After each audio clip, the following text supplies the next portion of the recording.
But let's move on to the big focus tonight. And tonight's broadcast is about how we have failed an innocent little child, a young teenager, an autistic teenager from Mumbai. We as a nation have collectively failed 17-year-old Tarun and his family. Tarun is autistic. He has only 20% eyesight without his glasses. It's a struggle, it's a big struggle to eat, for him to eat by himself. He has an immobile hand, which makes it very difficult for him to do any work. And he has been missing for 91 days. That's not all. As we begin this campaign to find Tarun and bring him back home, I want to highlight to you what's gone wrong here. You know, the railway police actually found Tarun after he went missing from his home. At the Panvel post, the railway police found him. He was with them at that post for 2 days.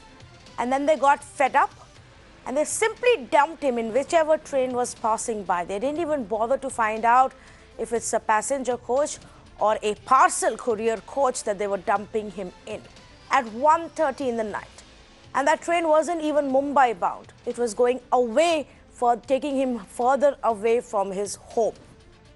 This happened 2 months ago.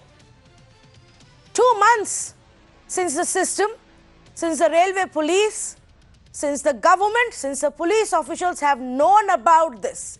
And no action, viewers, no action has been taken against those negligent, callous railway police officials who had absolutely no heart and behaved in such a cruel manner. Imagine an autistic child being put in a train and being sent away rather than him being helped.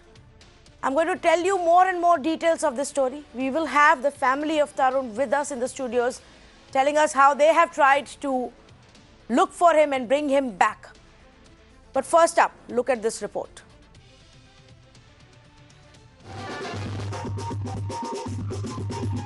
This is Tarun Gupta, a 17-year-old autistic boy from Mumbai, joyfully dancing at a rally near his home in Kolaba on the 1st of October. Unfortunately, it was also the last time, 91 days ago, that Tarun's parents saw him. On 1st of October, Tarun was playing outside his home in a grey t-shirt and denim shorts. Like any other autistic child, Tarun too was moved by music from an election rally passing through. Tarun also wasn't wearing his glasses, without which his vision is only 20%. Unfortunately, he got so caught up dancing in this rally, he followed it away from his home. Tarun boarded a train that stopped 46 kilometers away, but fortunately happened to be right outside the railway police post on Panvel station. But this is where the horror began. This 17-year-old boy, who has trouble communicating because of his condition, spent 2 days outside the railway police post, but not a single officer came forward to help. But the intensity of the railway police just got worse. When Tarun's distraught parents set out to look for him, they found CCTV footage from the Panvel station of an RPF constable packing off this autistic boy in the cargo compartment of an outstation train at 1:20 AM in the morning. चेहरा एकदम उतर चुका है, उसने खाना नहीं खाया, क्योंकि बाहर किसी से खाना नहीं मांगता है, वो सिर्फ पानी मांग रहा था, उसका हाथ फ्रैक्चर है राइट हैंड बचपन से, तो उसके हाथ में मूवमेंट नहीं है और वो पानी भी इसलिए मांग रहा था क्योंकि पानी इस तरह पी नहीं सकता है, वो उसका हाथ में मूवमेंट नहीं है. Tarun, who went missing from Kolaba, somehow reached Panvel's railway station.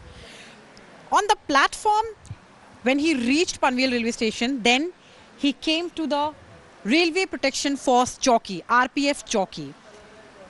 And as per the primary investigation, the reason he came to RPF Chowki was because that RPF Chowki was very close to the drinking water spot. Tarun wanted drinking water. He was here at this chowki for 2 days and he was constantly asking the cops to help him out with water because he cannot communicate further than this. But the cops couldn't even do that much for 2 days. Instead of informing GRP or the local police or calling a helpline, what RPF constables, RPF cops did.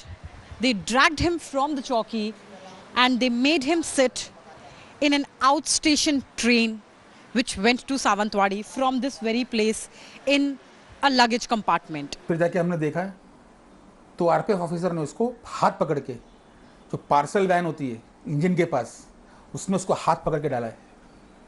तो मैंने पूछा क्या किया तुम लोगों ने? बोलते परेशान कर रहा था। मैंने बोला क्या परेशान कर रहा था?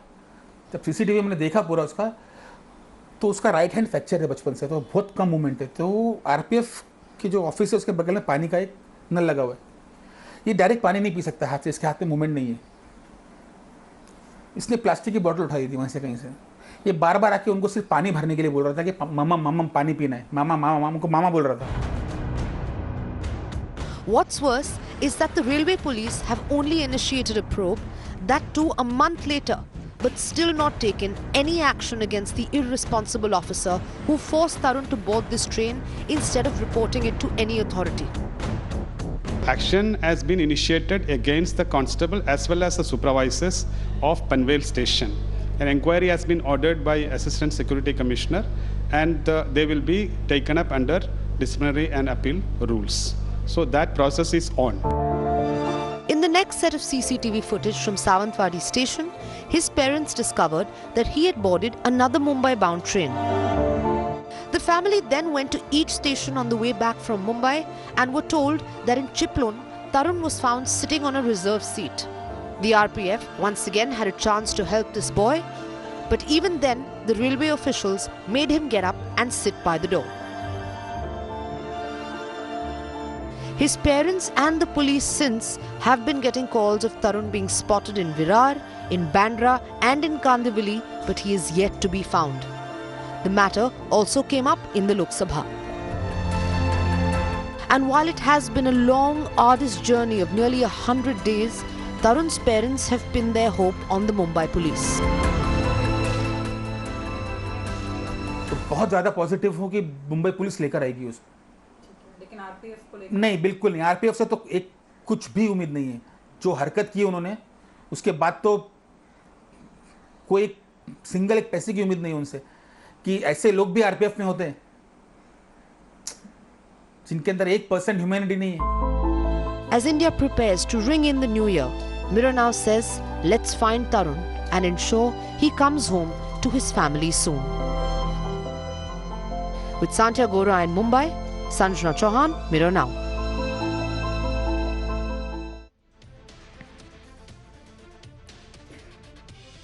That's just a short summary of what's happened.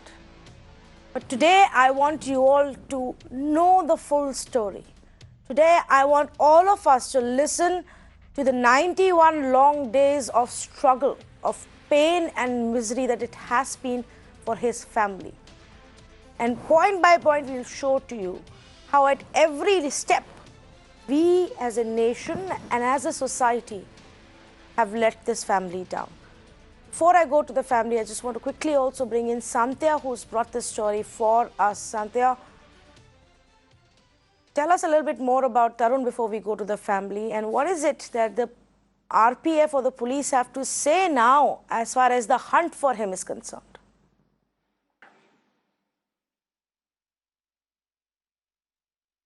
So Tanvi, as far as Tarun is concerned, he's a 17-year-old teenager. He's autistic. At one day before he went missing, he broke his glasses. So unfortunately now his vision is also only 20%. His right hand is not properly functional, especially the part above the wrist. So that means he faces difficulty in holding something or eating from his own hand. And if we talk about Tarun, Tarun is someone who is extremely fond of dancing and music and balloons and colors. That's exactly what dragged him to that political rally in which he started dancing. Now, as far as RPF is concerned, Tanvi, all they have to say that they have initiated this departmental inquiry on 7th of November, the moment they got to know about what has happened. But as far as that departmental inquiry is concerned, Tanvi, all they have done is they have fixed, they have actually sought an explanation from all these accused RPF officials. One is, of course, the constable who dragged Tarun and made him sit in that outstation train, and that too in the parcel compartment of that train, and his supervisors as well. But nothing about those cops who were there on duty for 2 days, because Tarun was there on 2nd of October for the full day, and for many hours on 1st of October as well. And there were many RPF constables, ASIs, PSIs, everybody at that time. The senior PI is claiming that he was on leave at that time, but there were other officers in that chowki. But there is no action against those people as far as RPF is concerned. In fact, against these accused officers also, they have sought an explanation, and that happened on 7th of November. Now we are talking on 30th of December, and till now also, those accused RPF cops they have not given any explanation so far. And as far as RPF is concerned, they are saying that once they will get an explanation from the accused cops, then only they will decide what has to be done further in the matter. Santya, I'm going to keep coming back to you for more details of every aspect of this story as we unravel this for our viewers. With me also in our studios, Vinay Tiwari, our managing editor, and the family of Tarun Gupta, Mr. Vinod Gupta, who's Tarun's father, Asha ji, who's the mother of Tarun Gupta, and his brother Anuj is also with us. Vinod ji, अगर आपसे शुरू करें, अगर आप हमें बता सके कि पहली बार कब ये पता चला कि वो पनवेल में देखा गया या वहाँ पे आरपीएफ के पास था वो? पहले तो हम यहाँ लोकल ढूंढ रहे थे, पता लगा ही नहीं कि ट्रेन की तरफ जाएगा वो। स्पैक्स है नहीं, रूट क्रॉस करता नहीं। साउथ मुंबई तकरीबन फर्स्ट 8 दिन 20 से 25 लोग नॉन स्टॉप हम साउथ मुंबई में ढूंढ रहे थे, हर जगह, स्लम्स, मार्केट, मतलब जहाँ तक जा सके, स्लम्स के अंदर अंदर तक, कि कहीं कोई रह गया हो, कहीं पे नहीं मिला। तो फिर ऐसा लगा शायद कि थोड़ा सा बाहर की तरफ भी देखना ज़रूरी है। ऐसे ही जस्ट चांस लिया, तकरीबन रात के 8 बजे, यहाँ बच्चा क्यों नहीं मिल रहा है और अचानक कैसे गायब हो गया फोर्ट से, और कहीं भी कोई ट्रेस नहीं इसका। तो हमने क्या किया, पूरे फोर्ट एरिया के सीसीटीवी, जितने भी शॉप्स में सीसीटीवी लगे थे, हमने 3 दिन सबसे रिक्वेस्ट करके सबकी फुटेज निकाली, और उसके बाद दिखना शुरू किया। मतलब कहीं तो दिखेगा ये, क्योंकि दिख ही नहीं रहा था एक तरीके बाद ये। फिर ये दिखा एक जगह पर पीएम रोड की तरफ टर्न करता हुआ, तब डाउट हुआ कि पीएम रोड की तरफ से कहाँ चला गया ये। फिर भी एक पॉइंट तक ही दिखा है वो, उसके बाद लापता हो गया। फिर ऐसे ही वहीं पर हम खड़े थे, तो मेरा एक फ्रेंड रहता है न्यू बॉम्बे में, तो मैंने ऐसे ही चांस लिया, मन में आ गया, मैंने बोला जरा एक बार चेक करना, कभी अगर इस तरफ से ट्रेन से अगर निकला है 1 नंबर से, तो या तो वो वाशी जाएगा या बेलापुर या पनवेल, ट्रेन वहीं एंड होती है जाके। तो जब वो पनवेल पर गया तो वहाँ से 1.5 घंटे बाद कॉल आया मुझे मेरे फ्रेंड के मोबाइल से, आरपीएफ वाला बात कर रहा था। हाँ, ये बच्चा यहीं था 2 दिन। मैं बोला अभी कहाँ है, तो उसका ये वर्ड था, हमने उसको बाहर कर दिया, हंगामा कर रहा था। तो मैंने बोला बाहर किया, मैंने बोला शायद वो स्टेशन से बाहर किया होगा, ये बच्चा मिल जाएगा। बहुत खुशी हुई, मतलब बच्चा मिल गया। मैंने सबको ये तक बोल दिया कि बच्चा मिल गया, जल्दी वो लेके आएंगे तरुण पनवेल में। तुरंत गाड़ी में बैठे, पुलिस वाला भी था, बस पनवेल की तरफ चले ही थे। 20 मिनट के बाद फिर से कॉल आया फ्रेंड के मोबाइल से कि ये लोग बोल रहे हैं कि वो ट्रेन में भाग के चढ़ गया, दूसरी ट्रेन में। बोला भाग के चढ़ गया? हाँ। बोला कोई बात नहीं, हम लोग आ रहे हैं ना, आके वहाँ देखते हैं। तो जब वहाँ पहुंचे तो बोलते वो तो 3 तारीख की रात को तुथारी एक्सप्रेस में अपने आप चढ़ गया भाग के। तो साथ में पुलिस ऑफिसर था, उसने बोला ठीक है, सीसीटीवी तो है ना, हम देखते हैं। बहुत लोग थे, तकरीबन 10 से 12 लोग थे। पुलिस वाले भी गए थे आप? इसमें एक पुलिस वाला भी था जो उस वक्त हमारे साथ था, ढूंढ रहा था तरुण को। तो सीसीटीवी रूम में जब गए, मेरी तो हिम्मत नहीं हुई, मैं बाहर ही खड़ा था दीवार के पास। मैंने बोला शायद इनको अगर गलत फहमी हो, तरुण नहीं हो, तो स्टेशन के बाहर मिल जाएगा। बहुत प्रे कर रहा था कि तरुण नहीं होना चाहिए वो। लेकिन वो लोग जब बाहर आए तो वो लोगों ने इशारा किया। मैंने बोला क्या हुआ?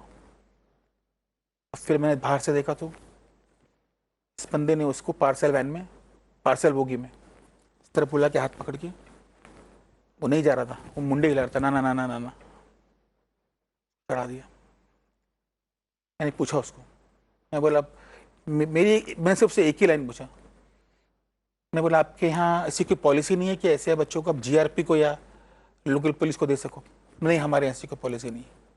मैं बोला कोई बात नहीं, मेरा प्राइमरी कंसर्न था कि बच्चा वहां से कहीं और भी ना निकल जाए। बोला ठीक है कोई बात नहीं। बोला और कुछ किया हो तो बता देना। नहीं नहीं नहीं, वो तो चला गया हो। ठीक है कोई बात नहीं। फिर वहाँ से मैं अपने कज़न को बाय एयर उसी रात को इमीडिएटली हम गोवा भेजा कि अगर वो गोवा की तरफ गया है तो जब तक हम पहुँचे कहीं और नहीं चला जाए वो। फिर हमारे पास बाय रोड हमने उसी रात को तकरीबन 11:30 बज रहे थे, 1 by 1 हर एक स्टेशन अप टू सावंतवाड़ी हम लोगों को लग गए उसमें तकरीबन अराउंड 40 आवर्स हर एक स्टेशन पे, क्योंकि बाय रोड जब हम जाते हैं स्टेशन काफ़ी अंदर अंदर हैं रोड से। एक एक स्टेशन हम, हर स्टेशन का हमने सीसीटीवी चेक किया, कहीं ये बेचारा रात को घर समझ के उतर तो नहीं गया, चश्मा नहीं है इसके पास, नहीं उतरा था।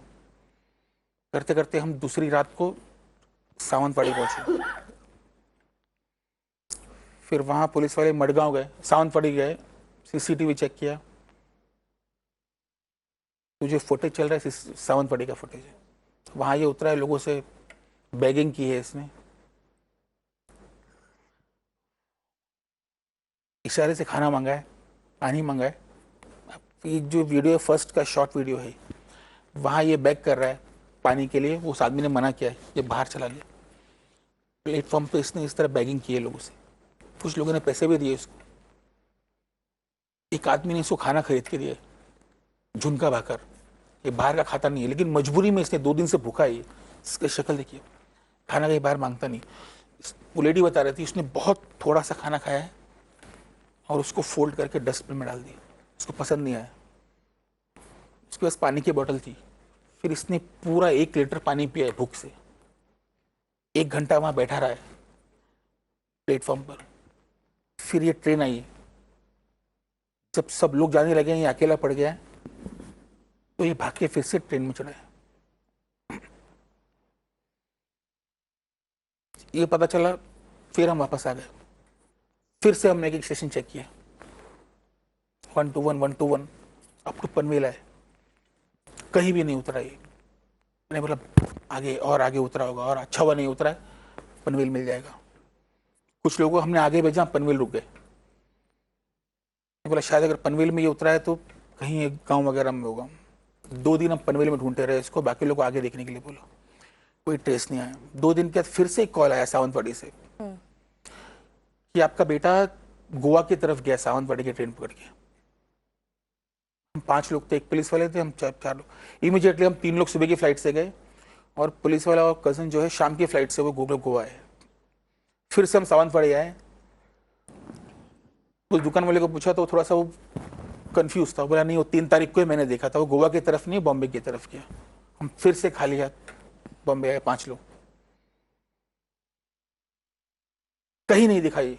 जब रिटर्न आया, जब आ रहा है, मतलब ये कहीं उतरा ही नहीं है, ना दादर में दिखा है ना पनवेल में दिखा है, क्योंकि सुपरफास्ट ट्रेन थी वो। सिर्फ 4 स्टेशन रुकी रोहा के बाद। फिर एक जब मैं सीसीटीवी देख रहा था चिपलून में, तो D10 के बाहर कुछ पब्लिक भीड़ जमा हो गई थी। तो पुलिस वाले ने देखा कि कुछ अगर भीड़ जमा है तो शायद कुछ अंदर हुआ था, क्योंकि D10 में ही तरुण था। तो एक कैमरे से, सीसीटीवी से जो आरपीएफ वाला अंदर गया था, उसका नाम और नंबर लिया गया, टीसी का नंबर लिया गया। उससे बात की गई कि क्या हुआ था D10 में, कोई ऐसा बच्चा था क्या? तो उसने बोला हाँ, ये बच्चे ने हंगामा कर दिया था। तो हमने बोला क्या किया था? तो वो जिसकी रिजर्व सीट पर बैठा हुआ था चिपलून में, वो आदमी आ गया। तो ये लोगों ने उसको उठाना चाहा, टीसी ने काफी डांट रहा था टीसी उसको, तो नहीं उठाइए, मम्मी पास जाऊंगा, मम्मी पास जाऊंगा। शाम हो चुकी थी, शायद अंधेरा हो चुका है थोड़ा वहां पर, वो डर गया, उतरा नहीं वो। फिर वो लोगों ने आरपीएफ वाले को बुलाया। आरपीएफ वाले ने थोड़ा फोर्स यूज किया, इसको ले जाने की कोशिश की, ट्रेन से बाहर उतारने की।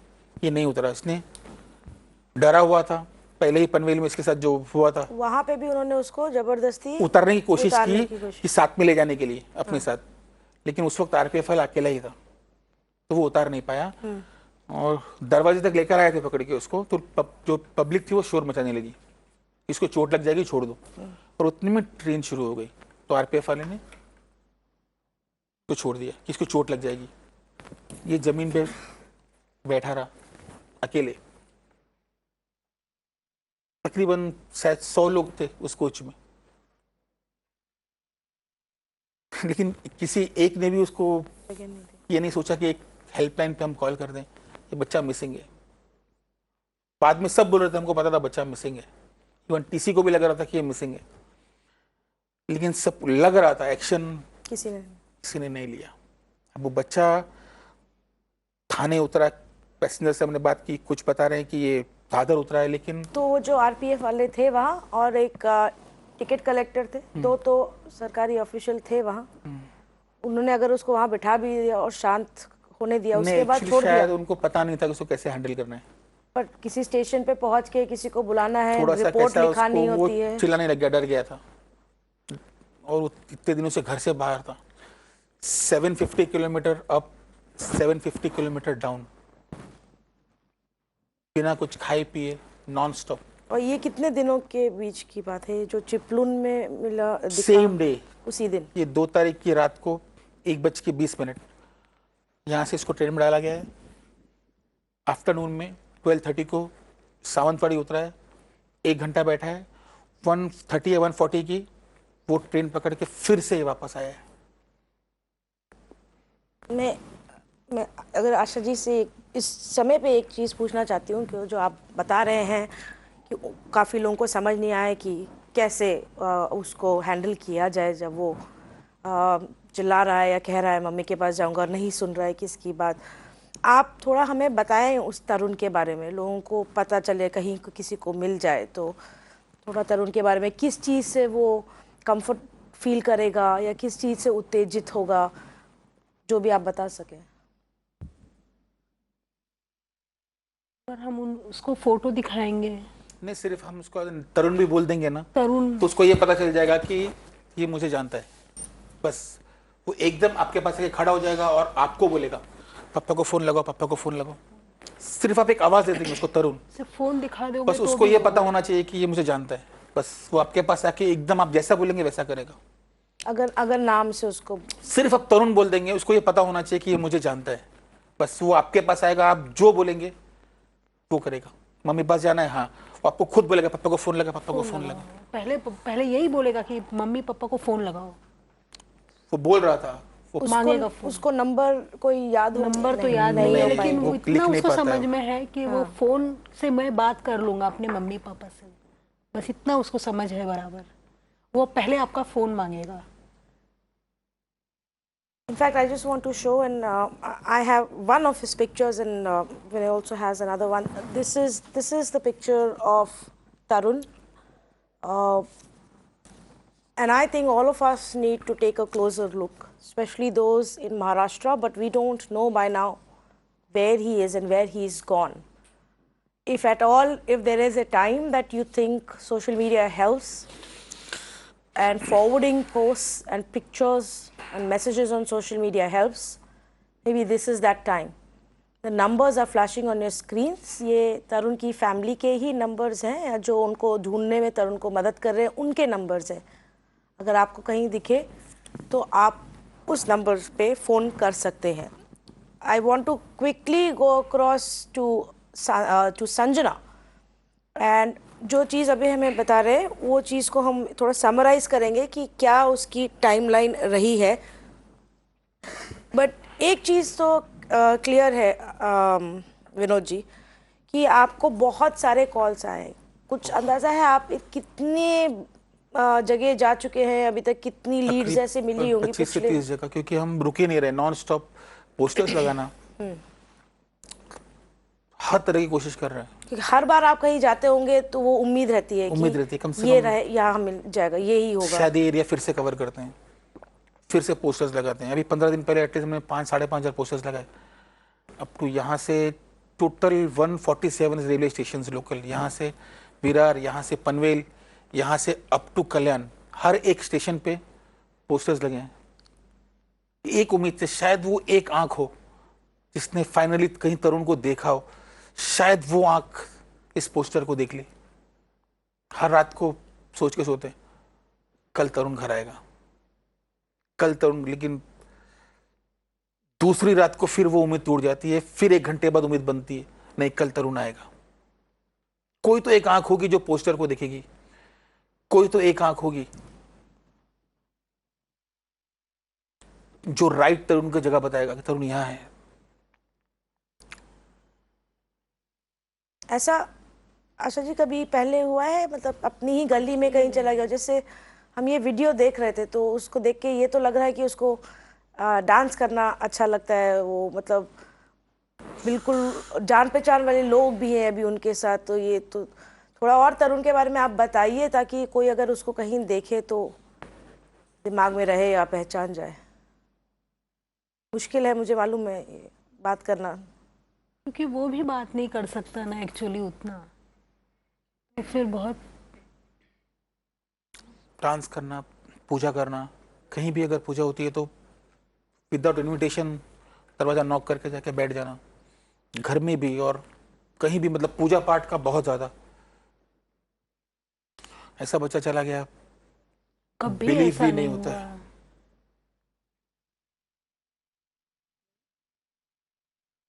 No, look, tonight, it's not about debating or discussing. Tonight, I really want to appeal to the conscience of people who are watching this show. You know, just look at this. Just look at this picture. Look at this boy.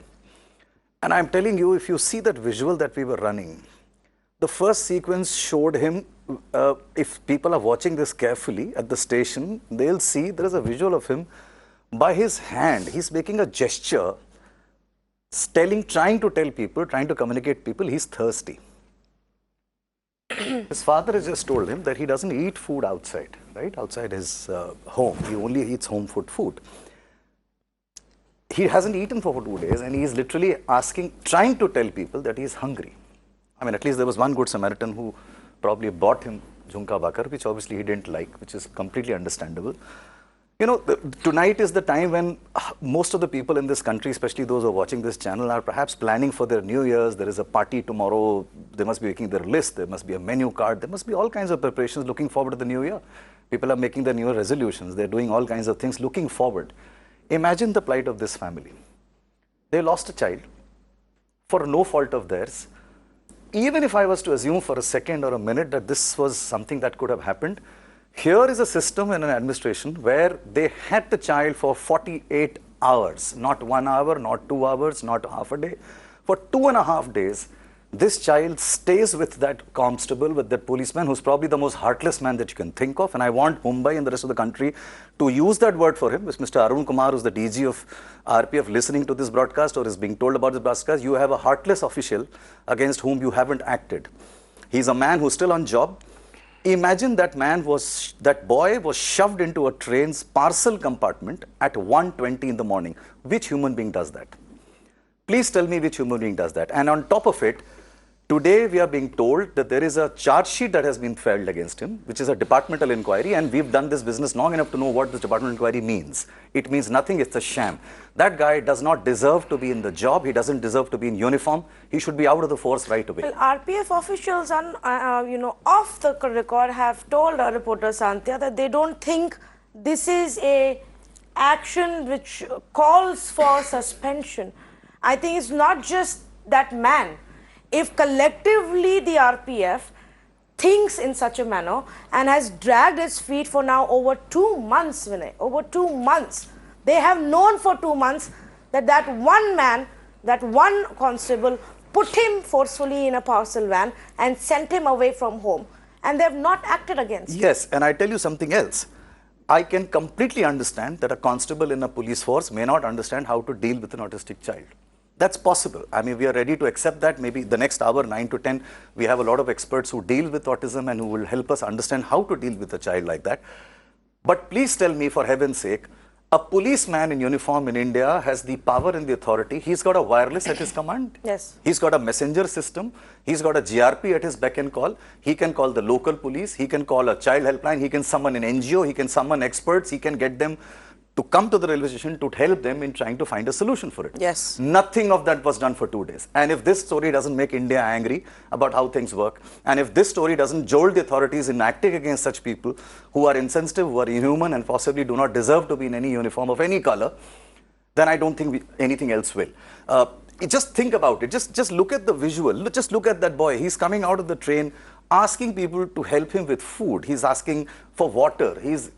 Nobody knows where he is right now. Nobody knows whether he's eaten properly or not. Nobody knows who has him with him. I mean, God willing, he will be with some good Samaritan who's probably taking care of him.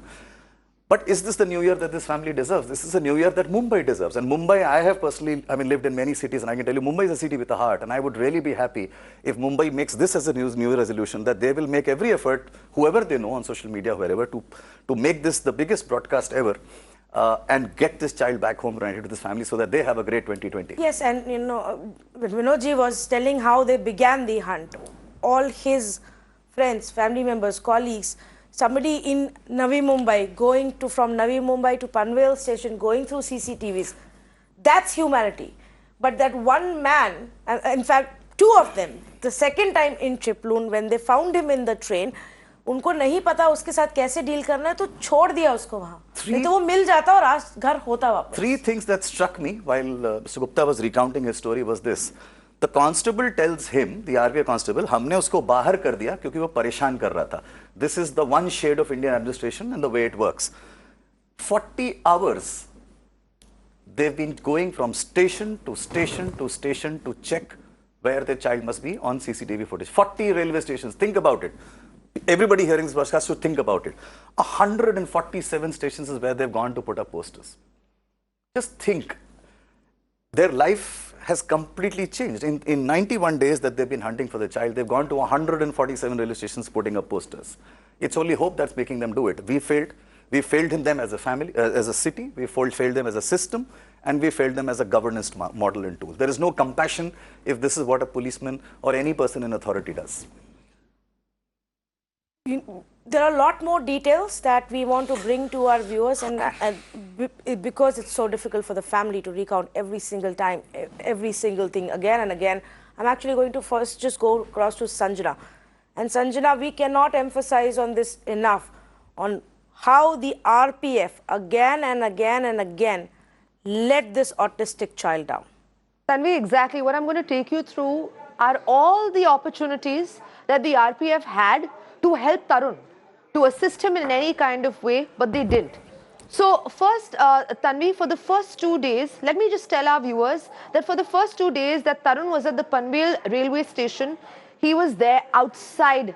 The railway police force is post. He was there. Not a single officer came forward to help him.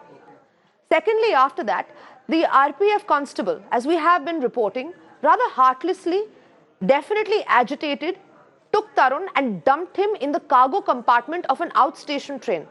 The most horrific part of this, Tanvi and our viewers, it was at 1:20 a.m. You wouldn't take a child, from a police, from a railway station, obviously deserted, and dump them on a cargo compartment at any hour of the day. 1:20 a.m. Can you just imagine what he must have been going through? After that, the RPF and the ticket collector even discovered that Tarun was sitting on a reserved seat near Chiploon. The passengers called these officials because Tarun was refusing to get up. As his father rightly pointed out, there were reports of him creating a ruckus. There was a little bit of some activity going on. But despite that, even then the ticket collector and the RPF official made Tarun get up and they made him sit near the door.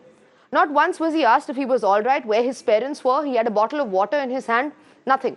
After that, the official inquiry by the RPF was delayed by a month. Let's remember that this happened on the 1st of October, but the RPF knew that Tarun was missing on the 8th of October because his parents showed up at the Panvel station. But unfortunately, they lodged a probe only on the first week of November, by which time it has already been more than a month, Tanvi, and they've not even suspended or taken any action against any of these officers. All right, Sanjan, I'm going to keep coming back to you for more, but to this point, and I want to go back to Vinod ji on this. Vinod ji, वो बहुत important 48 hours थे और आप गए उस station में और आपने उन्हीं ऑफिशियल से बात करी. क्या आपने उनसे पूछा, क्या उन्होंने कोई एक्सप्लेनेशन दिया कि 2 दिन तक वो क्यों नहीं उन्होंने प्रोटोकॉल फॉलो किया, किसी को बुलाया, किसी से मदद ली?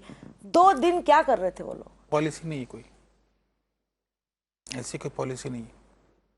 मैंने उसी ऑफिसर से पूछा और बड़े गुस्से में था वो गुस्से में था, बड़े जोर से बोला उसने, नहीं हमारे यहाँ ऐसी कोई पॉलिसी नहीं है. बोला ठीक है. तो पॉलिसी क्या है कि पकड़ के डब्बे में डाल के भेज दो उनको? आप कह रहे थे कि वो उधर से बगल में एक दूसरा ऑफिस था, वहां भी गया. ये वहां भी गया था क्योंकि हमने जिसके बाद जब नहीं मिला तो हमने फिर पोस्टर लगाने शुरू किए. हमें बोला बात और देर हो जाए, इससे पहले पोस्टर्स लगाना शुरू करते हैं जल्दी जल्दी. तो तुरंत हमने पोस्टर्स लगाए. मिड ऑफ अक्टूबर कॉल्स आने शुरू हो गए. उसमें से एक कॉल आया था कि आपका बेटा आरपीएफ फॉलो के पास है पनवेल पे. मैं बोला नहीं मेरा बेटा पनवेल, मैंने पता किया. बोलता नहीं आप जाइए, क्योंकि 2 तारीख की रात को तुथारी एक्सप्रेस में मैं पार्सल बुक करने के लिए गया था. मैंने बोला कहाँ पर? बोला जो आरपीएफ का जो चौकी है बस उसके बगल में पार्सल का ऑफिस है, शायद मोटरमैन या पार्सल का ऑफिस है. तो मैं वहां था, आपका बेटा आके भाग के मेरे पास बैठ गया सोफे पे. तो मैंने उसको पूछा भी क्या है, कहाँ से हो, क्या कर रहे हो?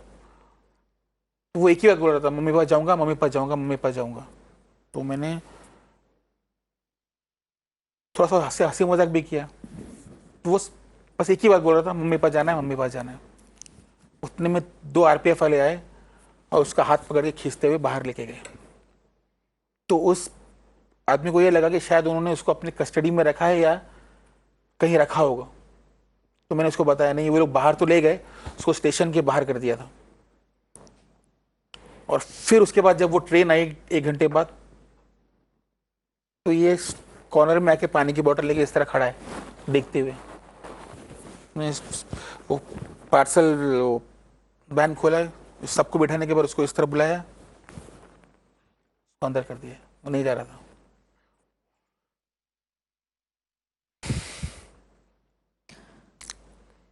Take a moment, viewers, to just let this sink in. Let this sink in. What has just happened to that little boy, 17-year-old autistic child, and the way those officials have behaved with him. It's extremely difficult for any family to think about this daily and still find the courage and the hope to go out and hunt for him. But think about that man who caught hold of him and threw him into a parcel coach, not meant for people. Just threw him in that box, in a train that was going somewhere, away from his home, away from Mumbai. This is the attitude. For 2 days they had him in their office.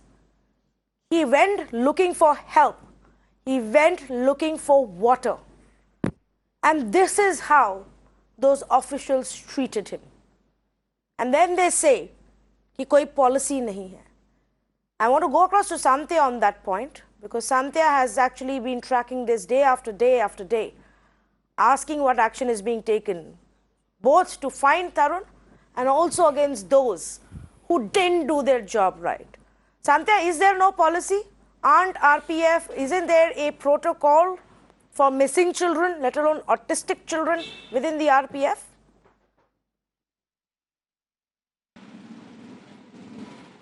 See, Tanvi, before we talk about the protocol, let me tell you one thing RPF is extremely proud of and boast about. So recently, before Tarun went missing, RPF actually issued booklets to its employees, to all its officials, and that booklet is actually an SOP to what to do when you find a missing child.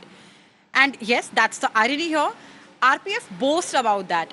And Mr. Vinod Gupta sitting there will tell you that when he went to meet these senior RPF officials, that what is being done against those who did not report him to local police, GRP, basically, and they themselves are police. They're not supposed to go to another police like this. They're supposed to take all the necessary steps. But he was told by senior RPF officials that we have this booklet which was shown to him. So apart from that, now if we talk about the protocol, we're talking about Railway Protection Force here. They are supposed to take care of whatever happens on the station. Now there are divisions as well. For example, RPF will look after all the property of the station, and JRP will look at all the passenger safety angle. But in such a situation, it's extremely clear that RPF is supposed to inform the station master, RPF is supposed to inform the local police, RPF is supposed to inform GRP, and RPF is also supposed to inform a child welfare committee. RPF has to inform all these authorities about a missing child, and it's only after that once all these authorities are informed, RPF is supposed to hand over that child to GRP. But none of these things were done, Tanvi, and on the top of that, there's this one booklet which RPF is extremely proud of, and anybody who goes to question to RPF to question why there is no action against those cops, RPF has this booklet to show. Tanvi. A booklet that tells them what to do, that they are very proud of and want to speak about, but a booklet that's probably not reached their own officials, Vinay. Yes, and you know, I would show this booklet to, God forbid, if any person who works for the RPF and something, God forbid, happens to somebody in their family, I'm going to show this booklet to them. Please read this, RPF's Guide on Missing Children, on your screens right now. Child can be taken to station master. Was it done? The answer is no.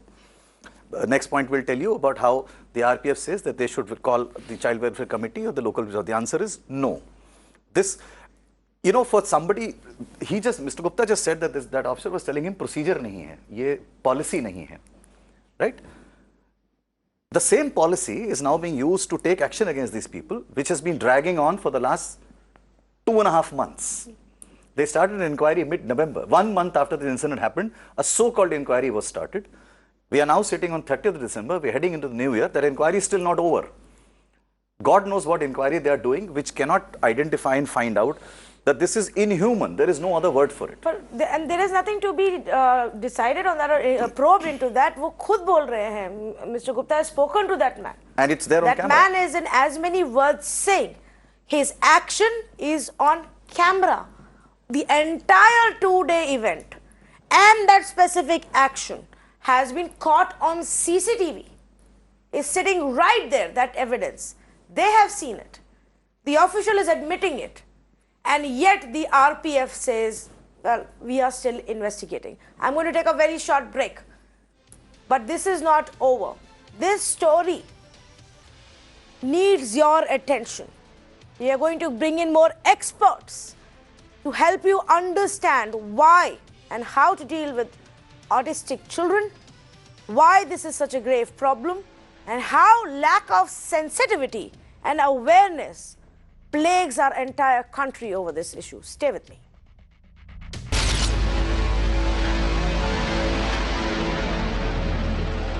When he was spotted, so he was asking for some help. So as per the CCTV footage, so this child, instead of rescuing him and giving some assistance, he was made to sit in a train towards Konkan region. So this incident came to us, though it happened in October, that missing case was happened in October, but entire thing revealed to us only in the month of November, after a lapse of 1 month. So action has been initiated against the constable as well as the supervisors of Panvel station. An inquiry has been ordered by Assistant Security Commissioner, and they will be taken up under disciplinary and appeal rules. So that process is on. He was totally insensitive to the rights of the child, and the SOP he could not follow. So we have ordered an inquiry, what exactly happened, no? Because what exactly happened on the basis of the CCTV footages and all, we analyzed and issued a charge sheet to him.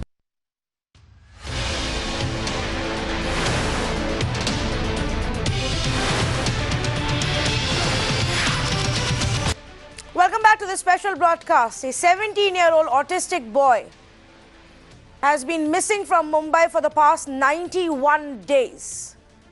Twice, not once, twice at least that we know of, the railway police actually found Tarun only to lose him again. In fact, lose is an understatement, because both times the railway police abandoned and dumped Tarun. Instead of taking him home, instead of trying to find out where his home was, instead of calling in for help, for experts, instead of bringing in the police and NGOs and trying to figure how to get him back to his parents, Vinod and Asha Gupta, the railway police actually dumped and abandoned Tarun at least twice that we know of.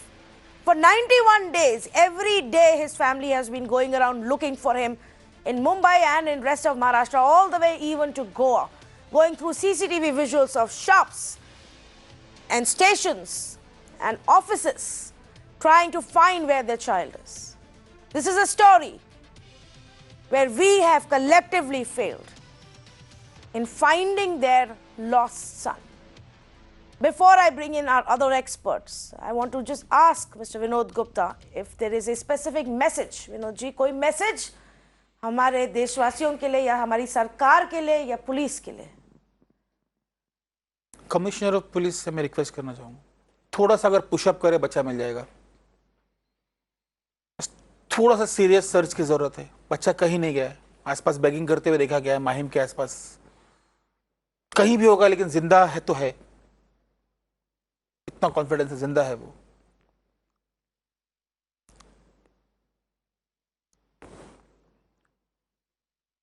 This is his appeal to the Commissioner of Police in Mumbai if he is watching. And I'm going to add that and make it an appeal to all of our viewers. This is Tarun. Tarun Gupta has been missing from his home for 91 days. He's an autistic 17-year-old. He doesn't have his spectacles on him. Without that, he can barely see just about 20% of his eyesight, and he's autistic. But if you speak to him and if you call him by his name, he will probably respond and he will probably allow you to help. You have to take him to the nearby authorities if you spot him. His parents have now gone across 147 stations looking for him. The numbers are flashing on your screens. If you spot him anywhere, please. And this is also an appeal to the authorities, to the railway police, to the railways minister, to the chief minister, to the MP and MLA of South Mumbai and Mumbai. This is a child that we need to find. And you need to act against those RPF officials who found him and dumped him again rather than bringing him home. It's the most inhuman thing I've heard in a really long time. These officials are meant to help us, not to break families. They instead sent Tarun somewhere else. Action must be taken against them. Help us find Tarun. Let us find Tarun so that this new year isn't just special for you and me, but even for the Guptas. That's my biggest appeal right now. And I'm going to thank his family for joining us. And we're going to also say good evening to our special panelists. You and I need to understand exactly what's going on. You and I to understand why this is so difficult for Tarun, why his family is in even more pain than any other family right now, because Tarun is autistic, viewers. And that makes it very difficult for him to be away from where he's comfortable. That makes it very difficult for him to be with people he doesn't know. He doesn't talk much, he can't. Unusual, unknown surroundings, crowds, people simply talking to him whom he doesn't know. Anything could really upset him, trigger him off, because that's what autism can do. To understand more about autism and how to deal with it, and if our country is even aware and ready to deal with such issues, let's say good evening to Dr. Sameer Dalwai, developmental pediatrician, joining us this evening. Akila Vaidyanathan, founding member of Autism Society of India and founder and director of Amaze Charitable Trust. Mary Barua, Director for Action for Autism, also joining us this evening. Prem Kishan Jain, former Additional Director General of Police in Maharashtra and acting chairperson of the State Police Complaints Authority. Vinay Tiwari continues to stay with us in our studios. In Jayashree Ramesh, Director, Academy for Severe Handicaps and Autism, also join us right now. In fact, let me actually first go across to Jayashree. Jayashree, if you can help us and help our viewers understand, or actually let's begin with what should one do if they find Tarun? How do we approach him? How do we speak to him? How do you deal with a 17-year-old who's lost and away from home and autistic?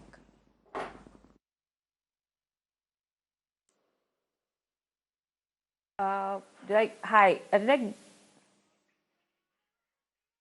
Yes, Jayashree, the question was for you, if you can hear me.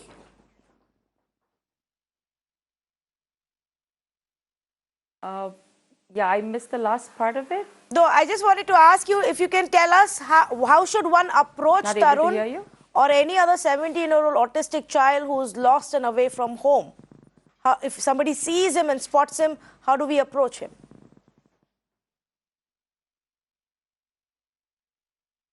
Well, we have to be very sensitive because knowing that... Yeah, can you hear me? Yes, go ahead, please.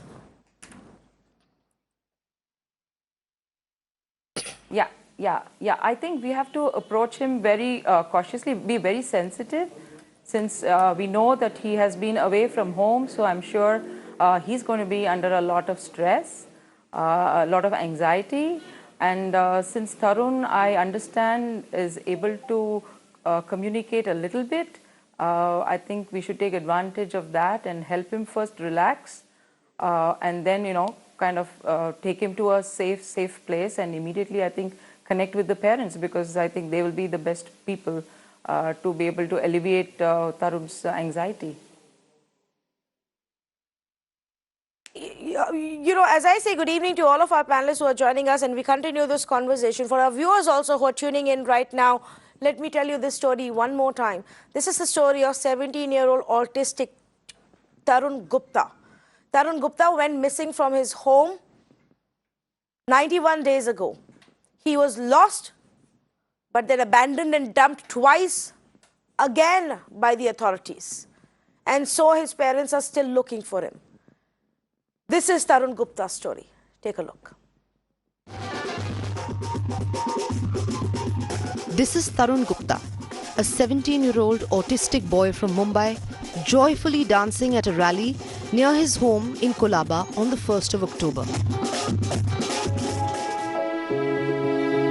Unfortunately, it was also the last time, 91 days ago, that Tarun's parents saw him.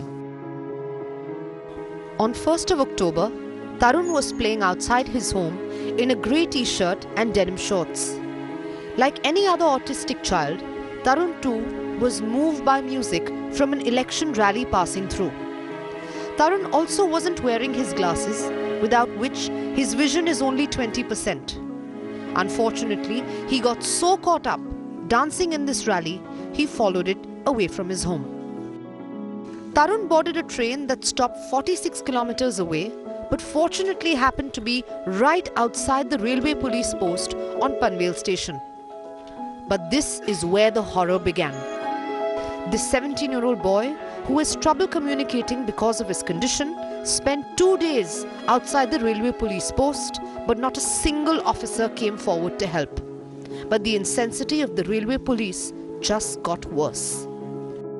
When Tarun's distraught parents set out to look for him, they found CCTV footage from the Panvel station of an RPF constable packing off this autistic boy in the cargo compartment of an outstation train at 1:20 a.m. in the morning. चेहरा एकदम उतर चुका है, उसने खाना नहीं खाया, कि बाहर किससे खाना नहीं मांगता है, वो सिर्फ पानी मांग रहा था, उसका हाथ फ्रैक्चर है राइट हैंड बचपन से, तो उसके हाथ में मूवमेंट नहीं है, और वो पानी भी इसलिए मांग रहा था क्योंकि पानी इस तरह पी नहीं सकता है, वो उसका हाथ में मूवमेंट नहीं है.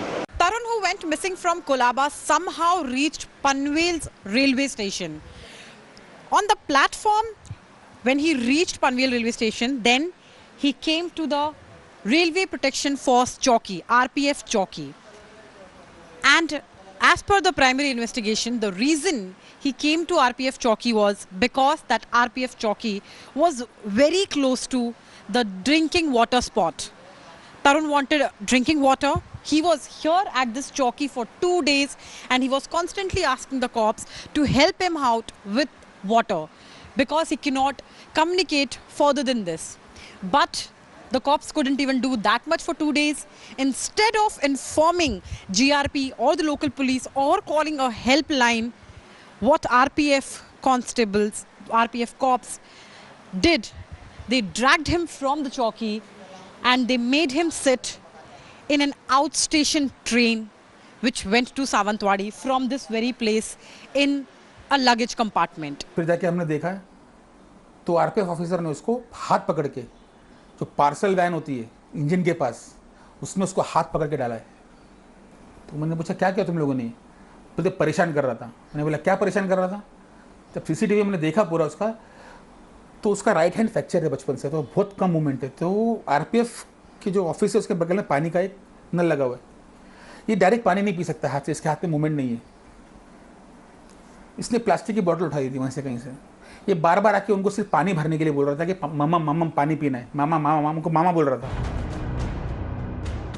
What's worse is that the railway police have only initiated a probe, that too a month later, but still not taken any action against the irresponsible officer who forced Tarun to board this train instead of reporting it to any authority. Action has been initiated against the constable as well as the supervisors of Panvel station. An inquiry has been ordered by Assistant Security Commissioner and they will be taken up under disciplinary and appeal rules. So that process is on. In the next set of CCTV footage from Sawantwadi station, his parents discovered that he had boarded another Mumbai-bound train. The family then went to each station on the way back from Mumbai and were told that in Chiplun, Tarun was found sitting on a reserved seat. The RPF once again had a chance to help this boy, but even then, the railway officials made him get up and sit by the door. His parents and the police since have been getting calls of Tarun being spotted in Virar, in Bandra and in Kandivali, but he is yet to be found. The matter also came up in the Lok Sabha. And while it has been a long, arduous journey of nearly 100 days, Tarun's parents have pinned their hope on the Mumbai police. तो बहुत ज़्यादा positive हूँ कि Mumbai police लेकर आएगी उसको। लेकिन RPF को लेकर नहीं, बिल्कुल नहीं। आरपीएफ से तो एक कुछ भी उम्मीद नहीं है। जो हरकत की उन्होंने, उसके बाद तो कोई सिंगल एक पैसे की उम्मीद नहीं उनसे, कि ऐसे लोग भी आरपीएफ में होते हैं जिनके अंदर 1% ह्यूमैनिटी नहीं है। As India prepares to ring in the new year, Mirror Now says, let's find Tarun and ensure he comes home to his family soon. With Santya Gora in Mumbai, Sanjana Chauhan, Mirror Now.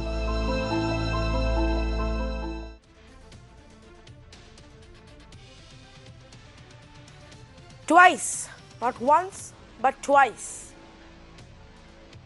officials found Tarun.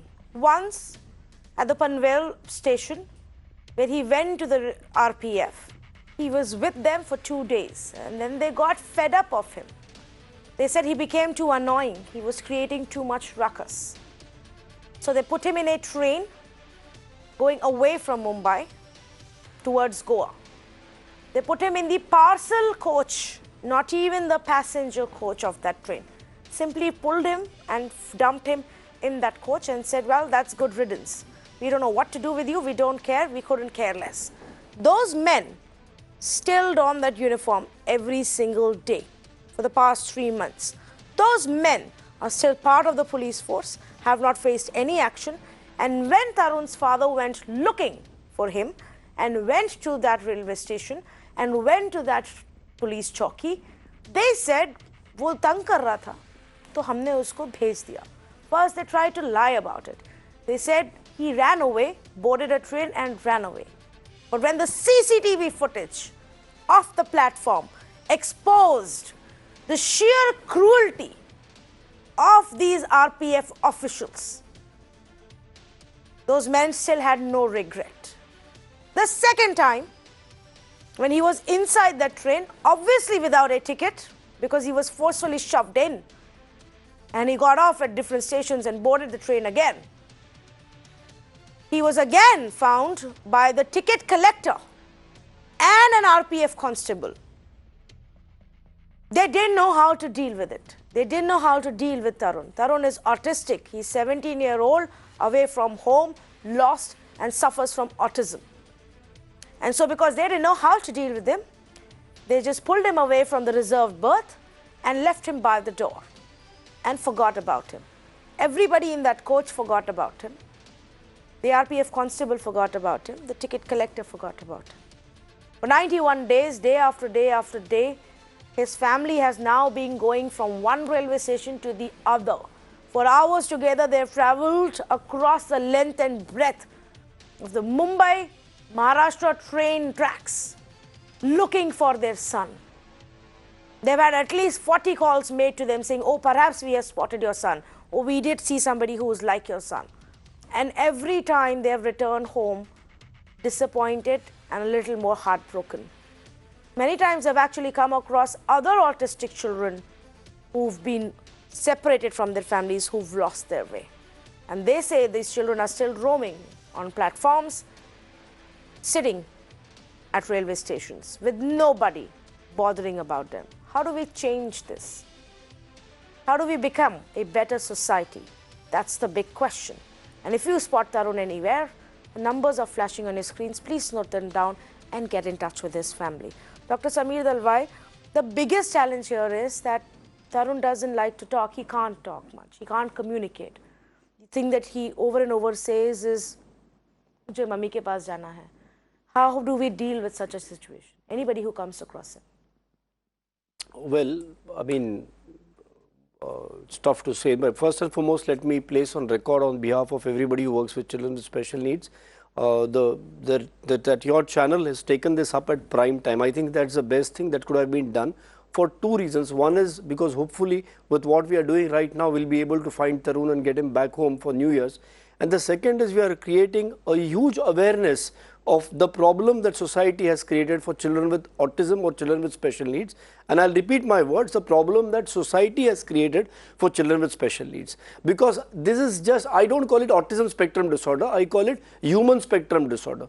Because all of us have a spectrum of social behavior and of communication abilities. Somebody is very, very good at social behavior and very, very good at communication. On the other extreme, there will be somebody who's not.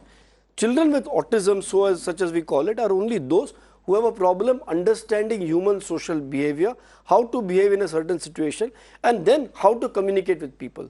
That is what the problem is. But unfortunately, the large magnitude of people have no idea about this. Now, if you come back to Tarun, because that's what I want to focus now, how do you identify a child like this? My message is, whenever you find any child who seems helpless, that's where you need to look into it. You don't need to be an expert to identify that this child has XYZ issue. You just need to understand, look, this child looks so big, he must be 12, 13, 14, whatever. Is he behaving or is he in control of the situation? He obviously is not. He's a child who's lost, he's a child who's confused, and again, I'll repeat that, he's a child who looks helpless. As a human being, what do when you find somebody who's helpless? You go and help them. You don't need to necessarily follow a protocol, which in this case was not followed. But what is the protocol that comes from your heart? Help a human being, help a child in need. I think if this had been followed by all of us, we would have been able to get him across, we would have been able to call somebody, we would have been able to at least give him a glass of water. The problem in our society is, we are such a prejudiced society that we are brought up thinking that somebody who is a little different needs to be teased or needs to be made fun of or called names. So we have names for somebody who is not too tall, we have names for somebody who is too tall, we have somebody who has a different complexion, and we make fun of this. And that's exactly what was happening with that RPF post and whatever was happening for 2 days. Here they find somebody who is a little different and you are probably making fun of him. This is what I find despicable, because this is prejudice. Yeah. And unless we understand, we don't need to be experts at identifying a particular condition. Leave that. You just need to know this is a child who seems to have a problem. Can I help him rather than making fun of him? If you had that sense, you wouldn't put him in a parcel compartment, for God's sake. Yes, absolutely. In fact, I want to ask Mr. Prem Kishan Jain, former Additional Director General of Police. Mr. Jain, how do we explain this? How can anybody, and especially somebody in uniform, be so cruel that you take an autistic child and put him in a train compartment, in a parcel compartment, and just pack him off?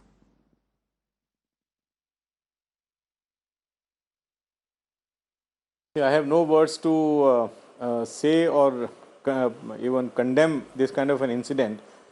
A person who is in uniform, who is supposed to help the people in general, and a child of all the people, and an autistic child, he may not understand the word autistic, but he would certainly understand that this child needs help. And to put a child like this in a train, in a luggage compartment, is something which is absolutely inhuman. I think it should be dealt with. You are already raising this matter. You are already creating awareness among the people. But this kind of a inhuman treatment to a child, I think is calls for the maximum punishment. But punishment per se is only one incident. I think it will send the message down the line in the force also, because everything in the force goes by certain precedents, by certain punishment, by certain rewards. If a man does a good job, we reward him. If he does a bad job, we punish him. I think this particular action on the part of the RPF constable, whoever put him in that luggage compartment, is a very, very condemnable act. Having said so, I think there's a lot of need. I was hearing your editor some time back that there's a booklet. One of your reporters was reporting that there's a booklet which is being brought out by the railway police, by the RPF, on how to handle a child or what to do in case they find a child on the station. I think it is not only a question of issuing instructions. It is, unless the instructions go down to the last person in the force, the instructions are not going to be followed. Something which is written in the book, our people are not very prone to read it and implement it. I think this kind of a thing has to be repeatedly told to them. We have a system of roll calls in the evening, at least once in a week, once in 15 days, whenever the time can be found. This sensitization of the police force has to be done. And one cannot just brush away one's responsibility by saying that this is not my job. Like somebody said, हमारे यहाँ policy नहीं है. This is not a question of being a policy. You see a man, you see a child in need. The child has been hanging around outside your post for 2 days, and you don't take any action. You don't even take him to the railway station master or call for an NGO's help or something. Is a person in authority can very easily muster up this kind of a help, call any NGO, call any social organization. They will take care of the child. At least something will be done for the child. Just chucking the child out of the station or putting him in a train, etc., I think it is absolutely inhuman. I can only say that this kind of a behavior is a very, very, it is not the norm. I have seen a number of policemen helping children, helping people in need, helping girls and women in need. Now, this is a very divergent kind of a behavior, and it should be taken care of by the concerned superior supervisory officers of that particular person. I think the post as a whole. Yes. And we see so many people passing by. Mr. Jain, I know you say it's passing not the by norm, the and railway perhaps, station authorities. and I hope It you're is not right only that when you say it is not the norm, but I'm just going to say that in that case, then look how unlucky Tarun got, because it didn't happen with him just once. At Chiploon again, he was spotted. That's right. And when his parents went I running to find out what happened there, and then they caught hold of the ticket collector there and the RPF constable, and they said that, well, he was sitting on a reserved seat, and so when the person who had reserved that seat came, there was a ruckus, and they tried to move him away, and obviously he started, panicking and reacting to that, and they didn't know what to do, so they just left him by the door of the train, and then they went off. They never followed up.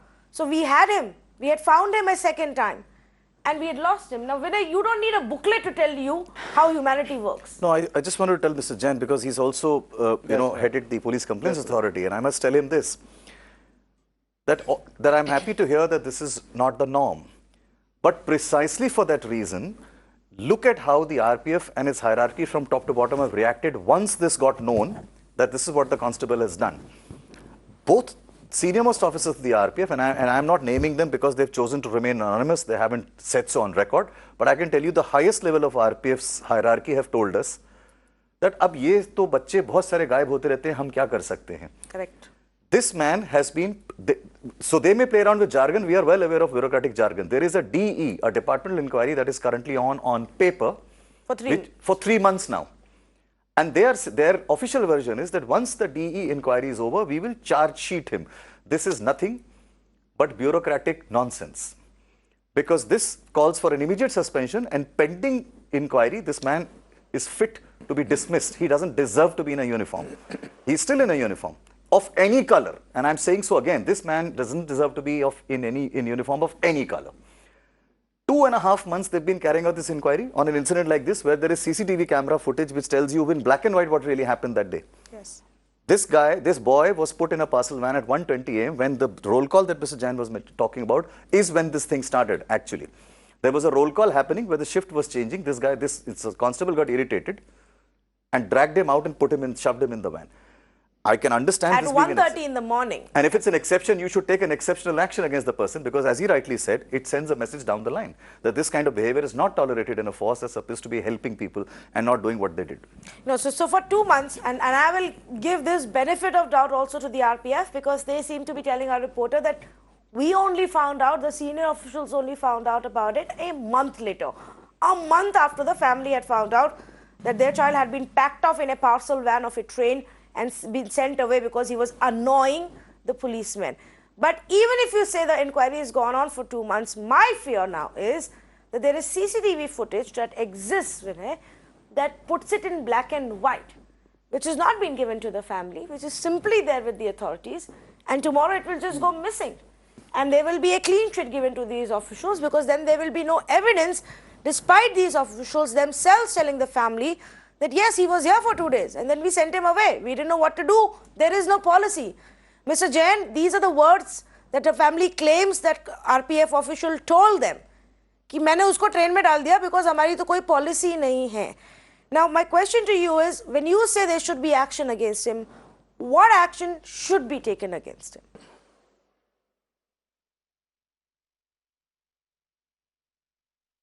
No, the action should be taken for inhuman behavior, for not performing his duty, for not helping out a child in need. You know, this is there are no hard and fast rules. I can tell you, like Mr. Tiwari just mentioned, it is an individual approach of the officer concerned to delinquencies like this. He can get away with a reprimand, which is a very, very minor punishment. He can get away, or he can be punished with dismissal from service, as a case he has been making out to be. So it is, again, after the inquiry is held, a departmental inquiry will follow. A departmental inquiry can be, there are minor and major punishments. Minor punishment, he can be let off with a reprimand, he can be let off with stoppage of increment or something like that. Or a major punishment would be removal from service, dismissal from service, and termination, etc., etc. So but once you decide to hold a departmental inquiry, a proper procedure has to be followed. And this procedure does not take less than 3 months. I can tell you that from experience. Howsoever you may try to push it, after the inquiry is completed, that is, once the departmental inquiry, the charge sheet business is started, after that it takes a minimum of 3 months. So I think it will take its own time as and when the action is to be taken. But first of all, one has to be sure whether that senior officer really means business, or whether what kind of punishment he would like to impose. Because normally you make up your mind on the kind of facts that you have. And you very rightly said about the CCTV footage. The CCTV footage at best can be stored only for a month. Most of the CCTVs in government offices and places like this cannot store data for more than a month. Now this incident is already more than 2.5 months. If the CCTV footage has not been preserved, there will be no evidence that he was put into the luggage van, or this parcel van, as you call it. So I think it all depends on the kind of, because the guy is also going to come up with some kind of a defense as to what happened. They're already taking a stand.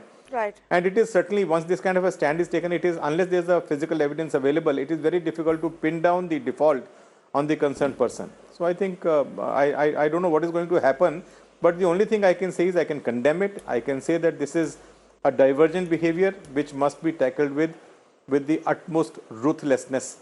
That's the only thing I can say. If I can go across to Mary Barwa at this point of time, Director for Action for Autism. Mary, in your experience, is this a larger problem where officials and authorities also, those who should be more sensitive and more aware and should be helping out autistic children, are actually the ones who just don't know what to do?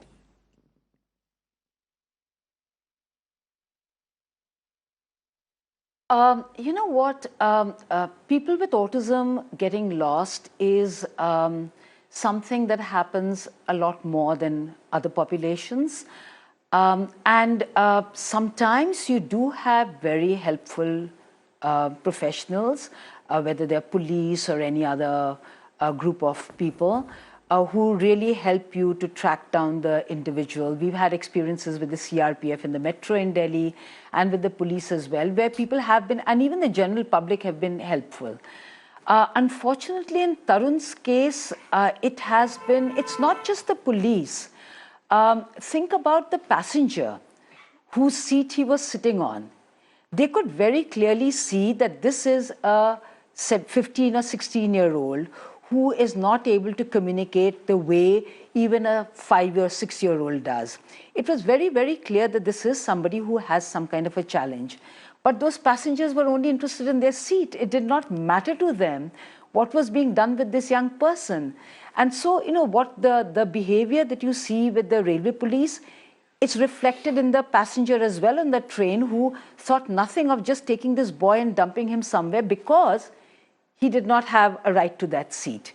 I mean, it requires a certain humanity to just turn around and say, is this kid lost? He's not able to speak. Who is he with? Is he alone?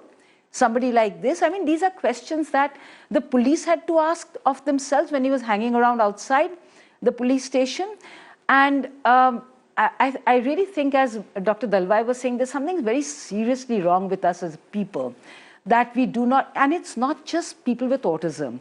You will have people with mental illness, you will have senior citizens with dementia, and very often you do find that people just look at them and laugh and don't even stop to ask, are you lost? Are these people lost? Is there somebody with them? Where are they going?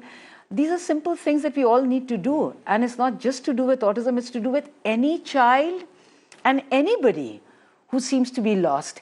And I cannot, as a parent myself of somebody with autism, I cannot begin to imagine what Tarun's parents are going through, to just visualize where he is, what he's doing. It's just the trauma that they are going through, and the trauma that Tarun must be going through right now. It's something that I cannot even begin to imagine. And the sad part is that the person concerned has been charge sheeted now. And this is something that should have happened at least 2 months ago. And and I have to say this, I did write about this on Twitter, and I had tagged the railway minister, and I did not get any kind of a response. I thought I would get some response from the railway minister saying at least that, we'll try and do something about it. But I didn't. Our attempt also, Ms. Barua, is to bring this to the attention of the authorities. And also, our attempt is to bring this to the attention of the MLA and the MP of that area in Mumbai. Yes. Our intention is to bring this to the notice of the Mumbai Police Commissioner, to the RPF senior officials. Our intention is to bring this to the notice of the Chief Minister of Maharashtra and his newly sworn in cabinet, to the Railways Minister, Piyush Goyal. And there's a hashtag that I want everybody to use. For doing this program. Because in today's day and generation, often it is also the social media, like you said, that we can use to get through to our politicians and our netas and our government. So let's use the hashtag, let's find Tarun, and let's make enough noise that somebody's attention is caught. Well said. And then we can do something to bring Tarun back home. And I actually can I just add something more? Yeah, go ahead, please.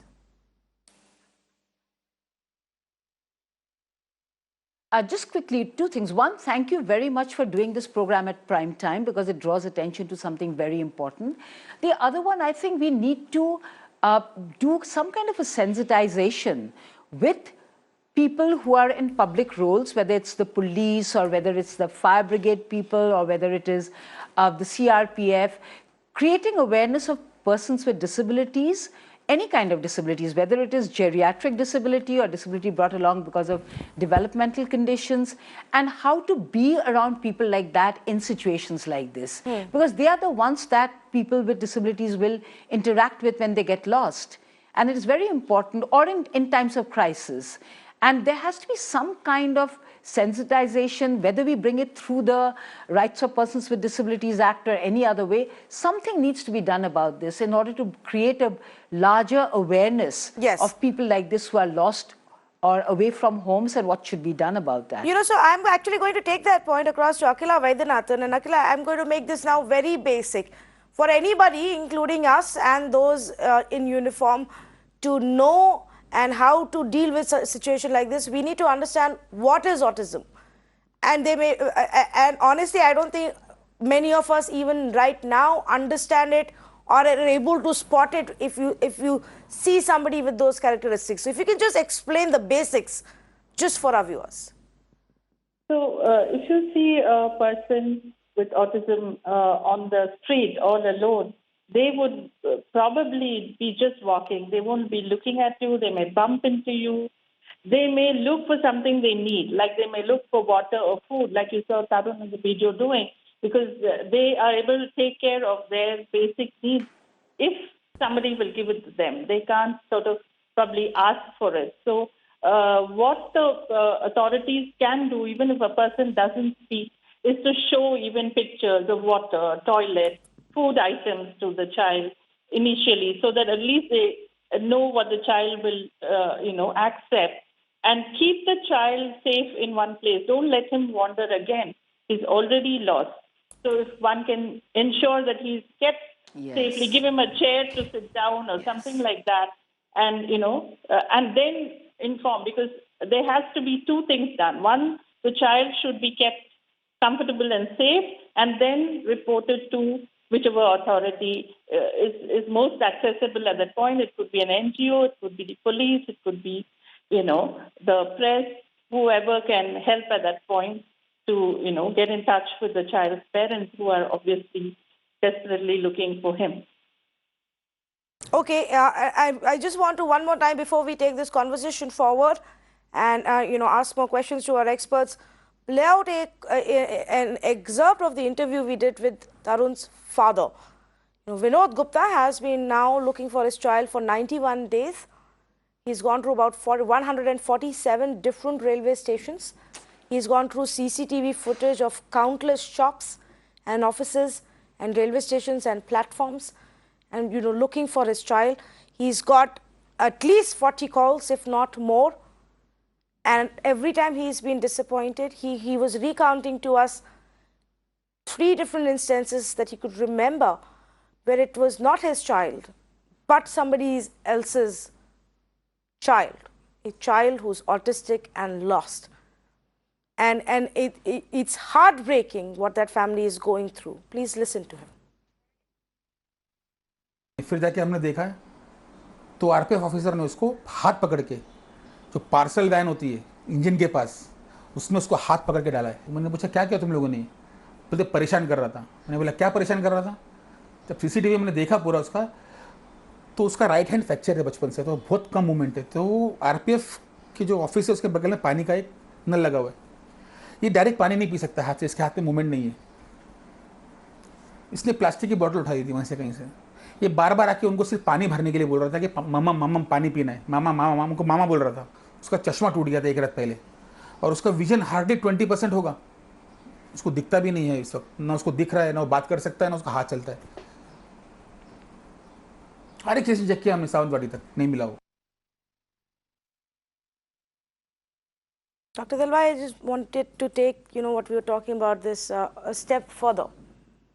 And, there were some people in that coach who did try and, help. They actually stopped the TC and the RPF constable from forcefully pulling this child away, saying, no, just let him be. He may injure himself. How do you deal with this? Again, I'm saying this because communication is a problem. And so for any stranger who may spot Tarun next, what do we do? Well, the first thing is to understand that this child is going to be very, very scared. He may not be having appropriate social behavior or appropriate communication, but he is understanding that he's lost. He knows that he's not amongst familiar people. He knows that he is in a dangerous situation. So the most important thing that he's carrying around with him right now is anxiety. And the best way to deal with somebody with anxiety is to be calm yourself, to not approach him very aggressively, because he might see that as aggression, even if you are doing it passionately, is to just be a little calm and make the child understand, and they have their own way of judging, that I don't see a threat from this person. So it's about how calm you are, how friendly you are. Some children with autism have what we call as, we know, as sensory issues. So they may not like somebody touching them or hugging them or coming too close to them. And as of now, he's heightened anxiety that he's out with. So I would say that first, you're carrying his photographs, please, viral it the way you can. But if you see a child who's unknown to you and is recently you're seeing him in your neighborhood, and he's quiet and he's calm and he appears different from others, he's not speaking much, he's not giving you good eye contact, he's withdrawn, what you need to do is just be in front of him for some time, around him, let him observe you, let him allay his sense of anxiety, let him feel a little more confident. Go and take small baby steps, look at him, smile, see whether he smiles back. Don't forcefully try to interact with him, because that is going to make him even more anxious and run away. So just be calm, let him get his faith and confidence in you, and then gradually you will be able to know, as the pictures are being shown here. The next thing you do is, before he again runs away somewhere with fear, please inform. I'm sure you're going to put out some helplines, and that there's a number right there on your screen. Please call this helpline. We will tell you what to do at that point of time. So don't try and overdo things. Don't try and hold him physically. Don't try to capture him, because that is only going to make him much more anxious and he may react in a different way. Mary Barua, if I can come back to you on that point. So, for example, Tarun wouldn't know his phone number, his parents' phone number, unless somebody who finds him has the phone number and knows who to get in touch with. And that's the biggest problem, because not only are the autistic children not able to communicate, they may not have the right information to give. Is there any organized way that autistic missing children are found, or is there a database? How does this function otherwise? Not just for Tarun, for others who may be going missing this way.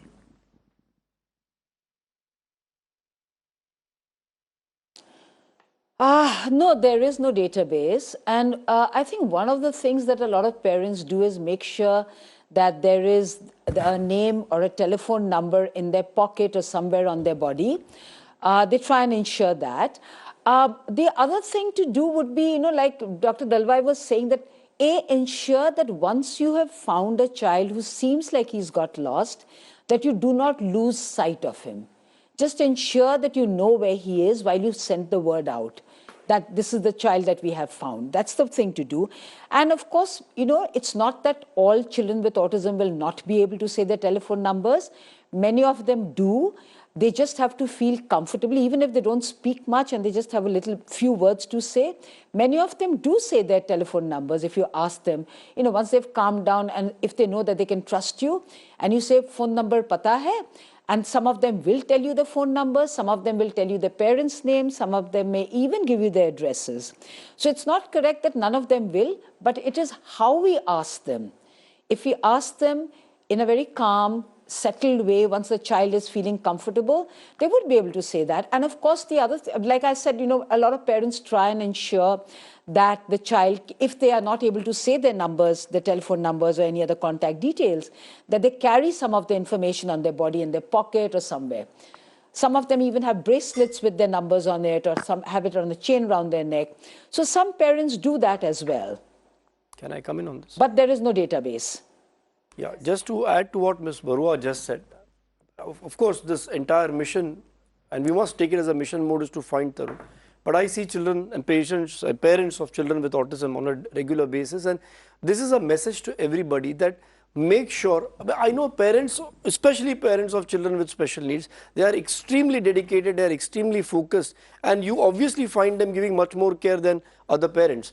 But it's human. It might happen like it happened with Tarun's case. So be prepared for this, and like Ms. Barua said, make sure that there is some kind of identification. Somebody just told me that a parent has a novel idea, kada pehante, you call that as a kada. So they have on that kada the child's name and phone number embossed, the father's phone number. It can just be an identity card, it can be a card like you wear to go to school around your neck.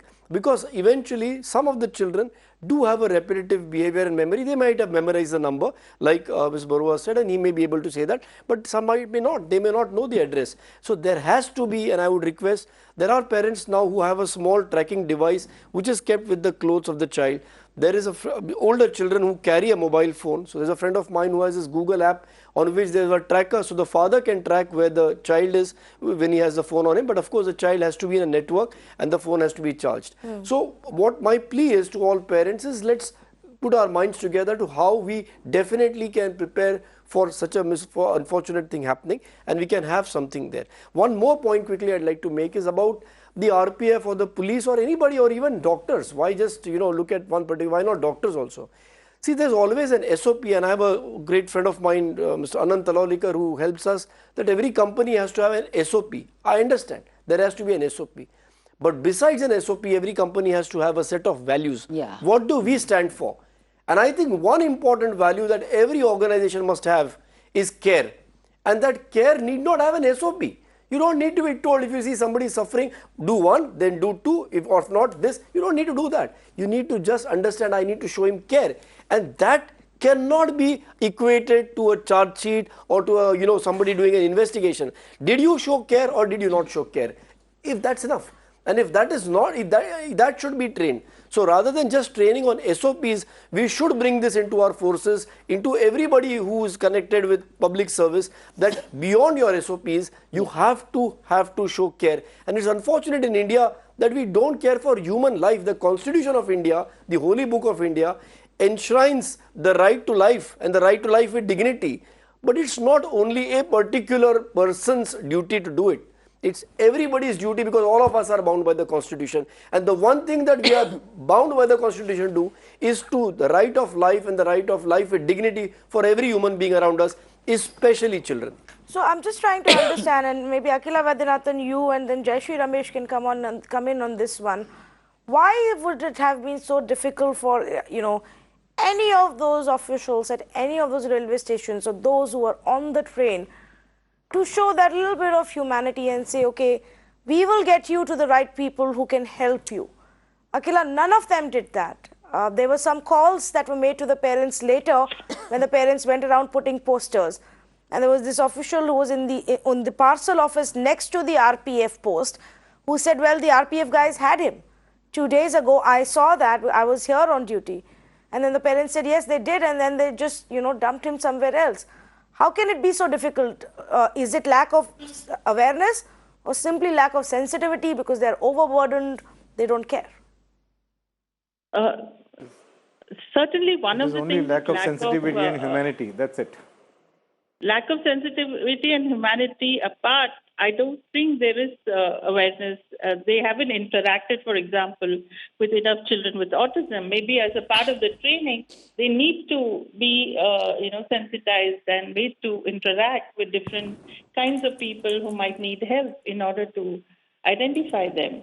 So, and understand what they need to be drilled. SOPs are not enough. They need to be drilled where, such things are practiced also. What happens when a child is found? There needs to be a drill and there needs to be probably, also checking systems to see whether these drills are actually working, are updated, and, that is another thing. And certainly among the public also, there is stigma.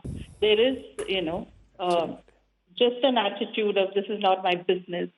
And everybody is busy, so busy with their own stuff that they are not really bothered. So that is also the apathy that is coming the way of really being sensitive to children like Tarun. Yes, Jayashree Ramesh, would you like to add to that? Yeah. I have a couple of points that I would like to mention. One is, of course, I know the police and the RPF, really, have to take some action. But beyond that, what is it that they are going to do to prevent such a thing from happening again? One is the SOPs, I understand, but right down to their last person who's working, what is the kind of message or the training that their team is going to get? Today we are in a technology age. Putting things together, bringing people together, sending out information is happening in most other spaces. So in this realm, I don't think it's going to be very difficult to do that. There is a ministry for persons with disability. It is the Ministry of Social Justice and Empowerment. Maybe that ministry should take up, like Mary and others were saying, about the mass awareness that is required. In a everyday life, when you just see outside, everybody is in a hurry, and an incident like this throws us off. But what is it that we can do to make sure that this doesn't happen again? Maybe people didn't have a phone number to reach out to Tarun's parents, and they did not know what to do, though there was the intention, but they did not know how to help. And for that, I think till the posters came up, maybe they did not know how to reach the family. So what is it that the community is going to do, or how are volunteers going to support? What kind of a protocol will the departments come, and how will two departments work together? Unfortunately, even with the RPD Act of 2016, if you look at it, every department is still working in silos. The basic department that needs to be working with us is the education. With lot of sensitization can happen right from school. If the teachers know about these children, if the other children know about these special kids, there is general awareness in the community. But we don't seem to be working together at all in any of this. The police, the doctors, the school teachers, this easy to work together, create a way of networking with each other, because the departments can work together. I have not seen a single meeting that's being held with the interdepartments coming together to understand the new act that has come up. It's come up in 2016 and we are in 2019. And I'm speaking for Karnataka. I don't know about the rest of the country.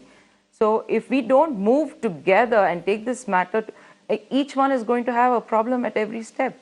Today it was the RPF. Tomorrow it will be a government hospital doctor. And third day it will be somebody else. It's the judiciary. How are we going to solve this?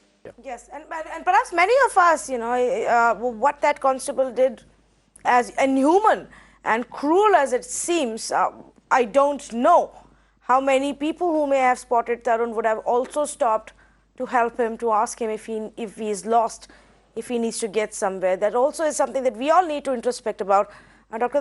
Dalwai, I'll come to you just a bit, but I want to quickly first go across to Sanjana for one more time to reiterate, Sanjana, how painful and miserable the last 91 days have been for the family of Tarun, but how they've not given hope, and again, every day gotten up and begun the hunt from scratch. That's right, Tanvi. The parents' pursuit for Tarun has been nothing short of relentless. So let me just take you through the entire journey.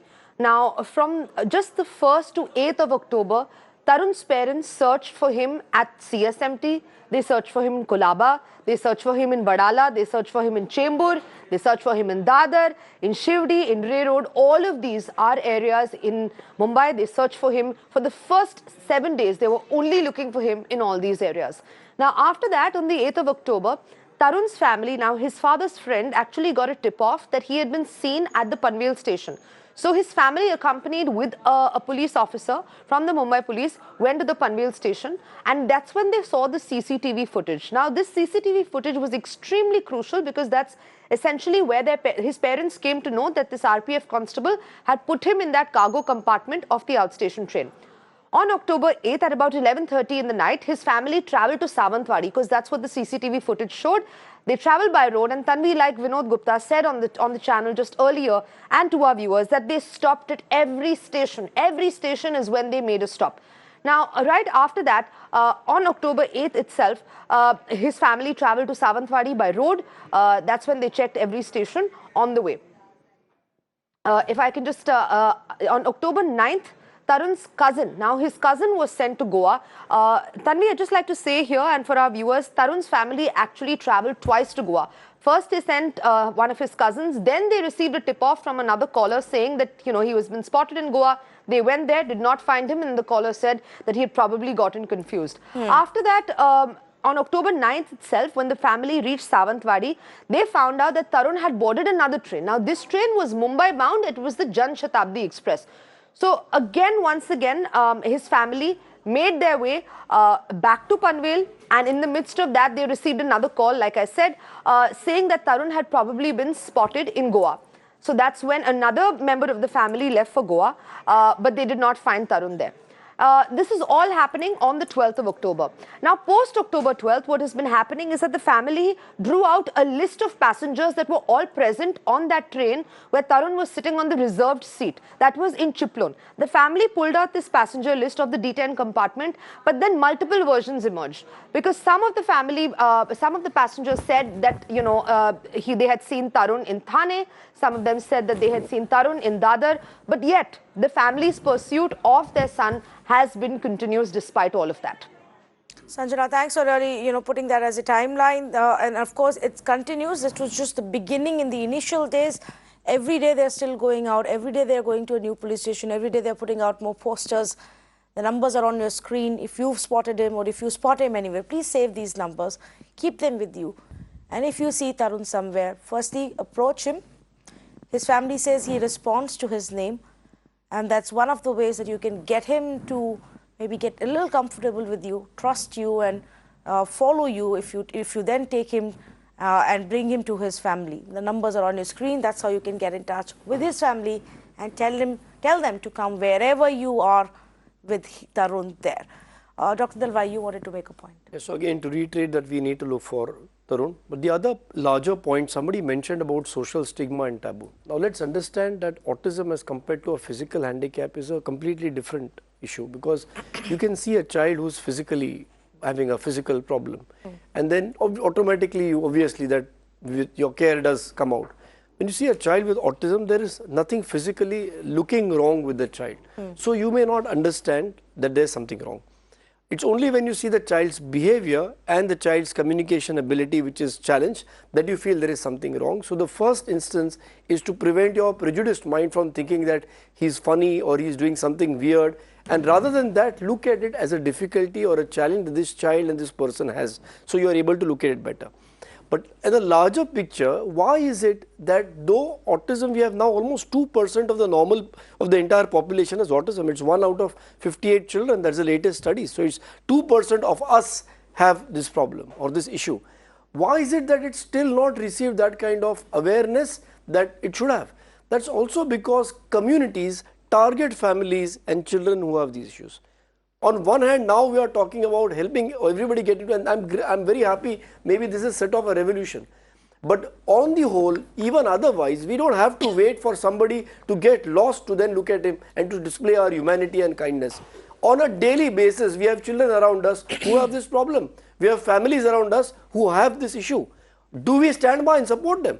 We have parents who would complain about a child with special needs going to a regular school and make the principal and the school take this child off. What about that? How is it that we are creating a stigma by targeting these children? Then what happens? Automatically the parents are on the defensive. They may not want to go out with their child. And we keep telling again and again that the one way the child can learn social behavior over a period of time is by being exposed to different social situations. Unfortunately, because of this stigma, parents are not able to take the child out to a birthday party, to a neighbor's house, to a family wedding, or to the school or wherever. And unfortunately, the child never ever has any exposure of social situations. And then in that one unfortunate event like this, where he goes missing, the poor kid doesn't know what to do because he's not been exposed to any of it. So here's my plea to everybody else who's looking at this show and this program.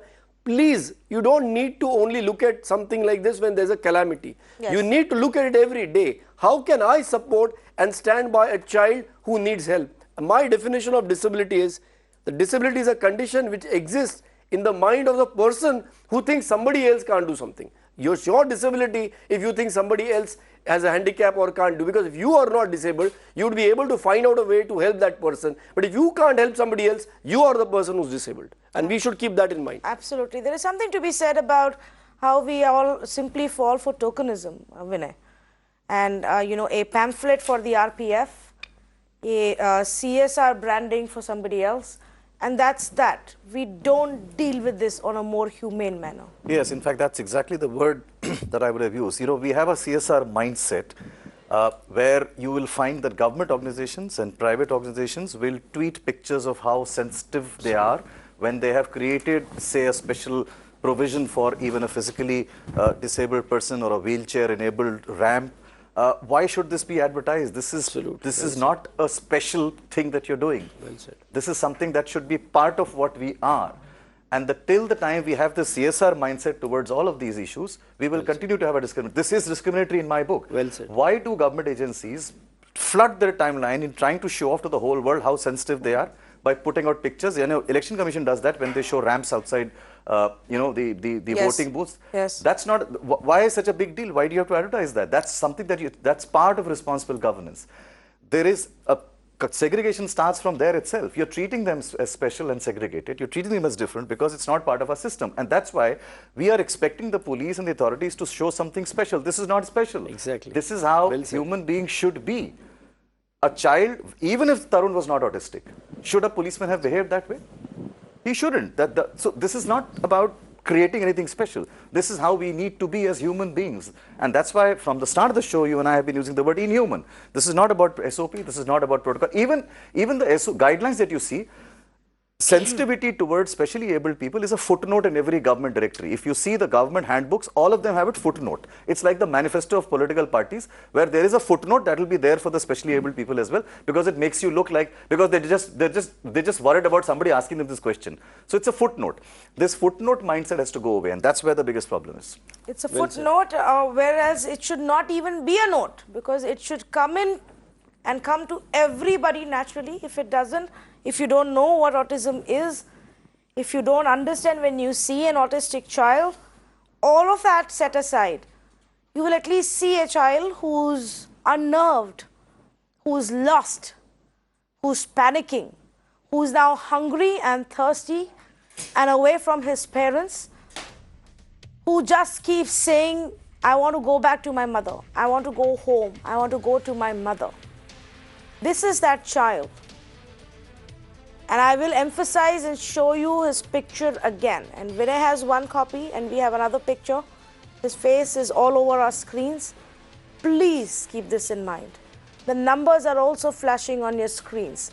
Tarun Gupta is a 17-year-old autistic teenager who's lost his way and come really, really far from his house and needs to be brought back. Very important point Dr. Dalwa is mentioning, that it is possible that he may have grown a little bit of beard as well, because he's been away for 3 months. Yes, and he's not going to be wearing... Lost some weight. Hair would be longer. He's not going to be wearing any spectacles either, like I am in like this picture, because he wasn't carrying them that day and he cannot see without them. He barely has 20% of normal eyesight. So he will struggle even with his vision. Please let us help find Tarun. And then introspect and think about the kind of society we've become. That many like Tarun are today roaming on our streets, sitting in railway stations, seeking help. And we don't even pause to think twice about that. We don't even turn to look and ask if that child needs our help. Why is he there? Who is he with? What can we do? Somebody wanted their reserved berth in the train coach, and they didn't think twice about what happened to 17-year-old autistic Tarun when he was forcefully thrown out of that berth, out of that seat.